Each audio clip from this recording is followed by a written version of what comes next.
An engineer, astronomer, financier and politician. He was the first named sage wise man of the 7 sages of Greece. After a career in politics, Thales turned to the study of natural phenomena and introduced the study of nature to the Greeks. He lived between 624 to 546 BC in ancient Greece and is believed to be the first philosopher and scientist in history. By the time Thales was born, the stories concerning the human-like gods had become a highly developed belief system in which these gods were thought to be interacting with humans' daily life and were responsible for the maintenance and preservation of the world. They were interested in the personal lives and ethical choices of their human creations. Temples were raised in the honor of various spiritualities in the pantheon, a clergy was developed, and rituals became normalized. There was no reasons to search for an origin of the world because this was clearly explained by the religious belief.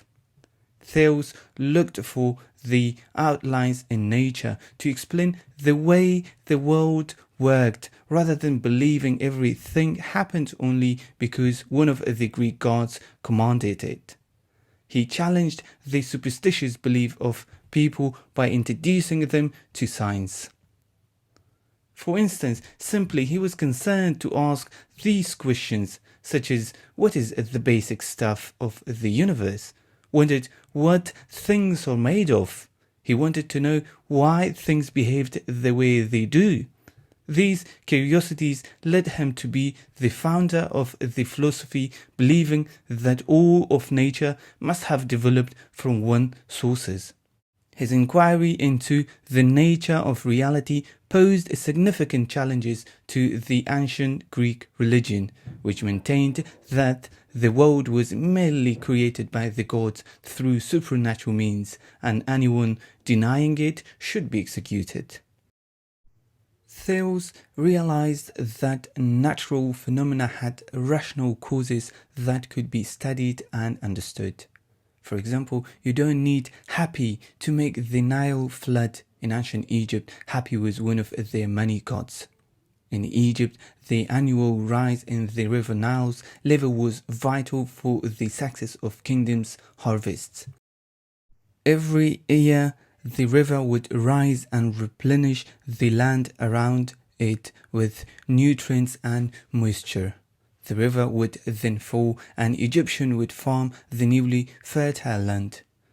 For this natural phenomenon, the Egyptians had to praise the Nile god.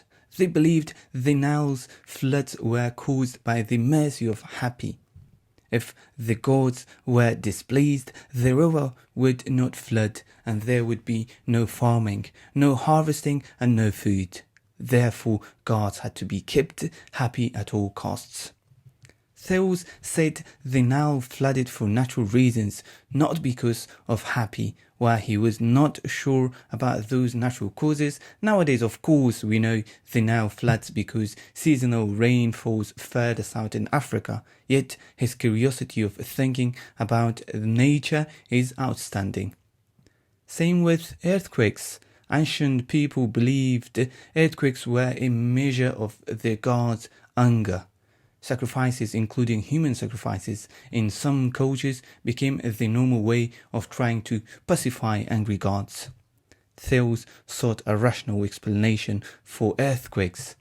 He theorized that our whole planet Earth is a flat disk floating on an infinite sea of water, and that earthquakes come when the planet is hit by a wave traveling through the water.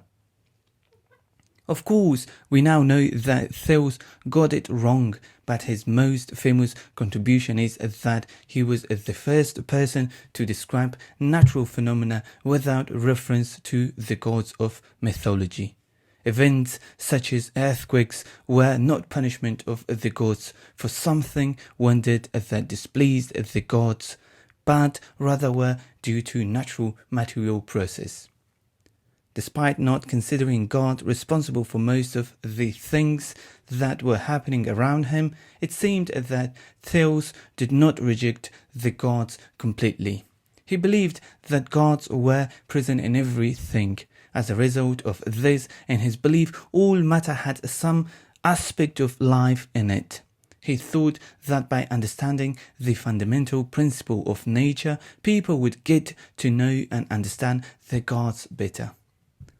The switch between believing the gods were responsible for day-to-day events and believing that if we understood natural phenomena, we could explain and predict events was Thales' greatest achievement.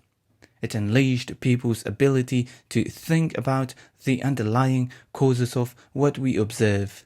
It was probably the first scientific thought that was introduced to people.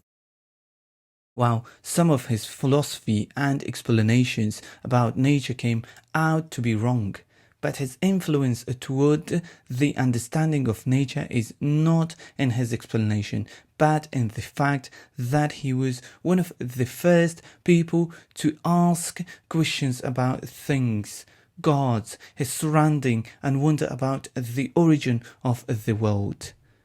Was outstanding and opened the gate for the future humankind's curiosity.